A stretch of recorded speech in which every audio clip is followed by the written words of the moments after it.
ప్రభుత్వం పేదల కోసం తలపెట్టిన ఇందిరమ్మ ఇల్లు పేరుతో రకరకాలుగా మోసాలు జరుగుతున్నాయి. తాజాగా కొమరం భీం ఆసిఫాబాద్ జిల్లాలో బాధితులు కలెక్టరేట్లో ఫిర్యాదు చేయడంతో విషయం వెలుగులోకి వచ్చింది.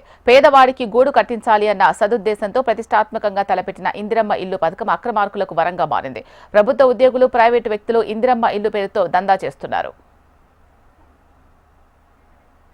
ఎంతో ప్రతిష్టాత్మకంగా ప్రవేశపెట్టిన ఇందిరమ్మ ఇల్లు మంజూరులో క్షేత్రస్థాయిలో కొంతమంది డబ్బులకు కకృతిపడిన ప్రభుత్వ ఉద్యోగులే లబ్ధిదారులను ఇబ్బందులకు గురిచేస్తున్నారు.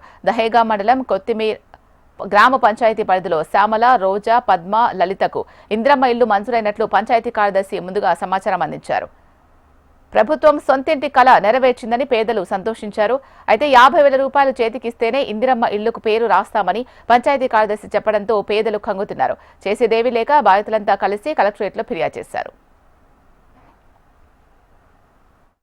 గ్రామం కొత్తిమీర్ ఇల్లు వస్తుందని పంచాయత్ సెక్రటరీ చెప్పిండు. 5 సభ్యుల ముందట మా పేరు లిస్టులు వచ్చిన తర్వాత ఇంటికి వచ్చి డబ్బులు అడిగిండు. డబ్బులు అడిగితే డబ్బులు మా వల్ల కాదు అని అన్నాం. ఎన్ని డబ్బులు అని అంటే 1,00,000 రూపాయలు పేపర్లకు అయితే 1,00,000 రూపాయలు ఇవ్వండి అని పంచాయత్ సెక్రటరీ చెప్పిండు. చెప్తే మా వల్ల కాదు, మాకు ఇల్లే లేదు, మేము 1,00,000 రూపాయలు ఏడికెళ్ళి ఇస్తామని అన్న వల్లే అవి క్యాన్సల్ చేసి వేరే వాళ్ళకు ఇల్లు రాసిండు. పంచాయత్ సెక్రటరీ కొత్తిమీర్ పంచాయత్ సెక్రటరీ వంశీ మమ్మల్ని డబ్బులు అడిగిండు. డబ్బులు అడిగితే మా వల్ల కాదు, డబ్బులు మాకు ఇల్లే లేదు, మేము 1,00,000 రూపాయలు ఏడికెళ్ళి ఇస్తామని మేము అన్నం వల్లే వేరే వాళ్ళకు రాసి మాకు ఇయ్యలేడు ఇల్లు. కలెక్టర్ ఆఫీస్ కాడికి వచ్చి మేము సార్ తోడుసుగా చెప్పి వచ్చినాం. ప్రభుత్వం పేదల కోసం తలపెట్టిన ఇందిరమ్మ ఇల్లు పేరుతో రకరకాలుగా మోసాలు జరుగుతున్నాయి. తాజాగా కొమరం భీం ఆసిఫాబాద్ జిల్లాలో బాధితులు కలెక్టరేట్లో ఫిర్యాదు చేశారు.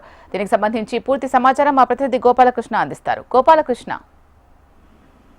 కొమరం భీం ఆసిఫాబాద్ జిల్లా దహగం మండలంలో ఈ ఘటన చోటు చేసుకుంది. కొత్తిమీర్ గ్రామ పంచాయతీకి సంబంధించిన శ్యామల, రోజా, పద్మ, లలిత అనేటువంటి మహిళలు కొన్ని రోజుల క్రితం ఇందిరమ్మ ఇల్లుకి అప్లై చేసుకున్నారు. ఆ తర్వాత వాళ్ళకి ఇందిరమ్మ ఇల్లు శాంక్షన్ అయినట్టుగా వాళ్ళకి అధికారులు వచ్చి చెప్పారు. వాళ్ళు ఉన్నటువంటి గ్రామ శాఖ అధికారులు కావచ్చు, మండల స్థాయి అధికారులు కావచ్చు, వాళ్ళకు శాంక్షన్ చేస్తూ ఉన్న ఏదైతే పాత ఇల్లు ఉందో ఆ ఇంటిని పూర్తిగా కూల్ చేసుకొని మళ్ళీ కట్టుకునేందుకు అవకాశం ఉంటుందని చెప్పడంతో వాళ్ళు అప్పటికే ఉన్నటువంటి ఒక పాత ఇంటిని కూల్ చేసుకొని మళ్ళీ కట్టుకునేందుకు సిద్ధమయ్యారు. ఇంకొంతమంది ఉన్నటువంటి స్థలంలో ఇల్లు కట్టుకునేందుకు సిద్ధమయ్యారు. ఆ తర్వాత కొన్ని రోజులకి ఇక్కడ డబ్బులు వస్తాయనుకునేటువంటి సందర్భంలో అధికారులు పూర్తిగా మాట మార్చారని, ఇప్పుడు తమకి 1,00,000 రూపాయలు ఖర్చు పేపర్ల కోసం ఖర్చు అయింది, ఆ 1,00,000 రూపాయలు ఇస్తే తప్ప ఇందిరమ్మ ఇళ్లకు శాంక్షన్ జరగదు, లేదంటే వేరే వాళ్ళకి వెళ్ళిపోతాయనేటువంటి మాటలు చెప్పారంటూ వాళ్ళు ఆరోపిస్తున్నారు.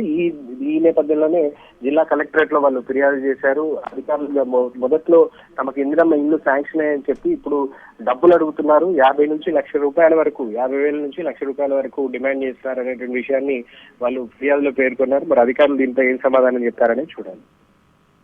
Right, thank you Gopalakrishna.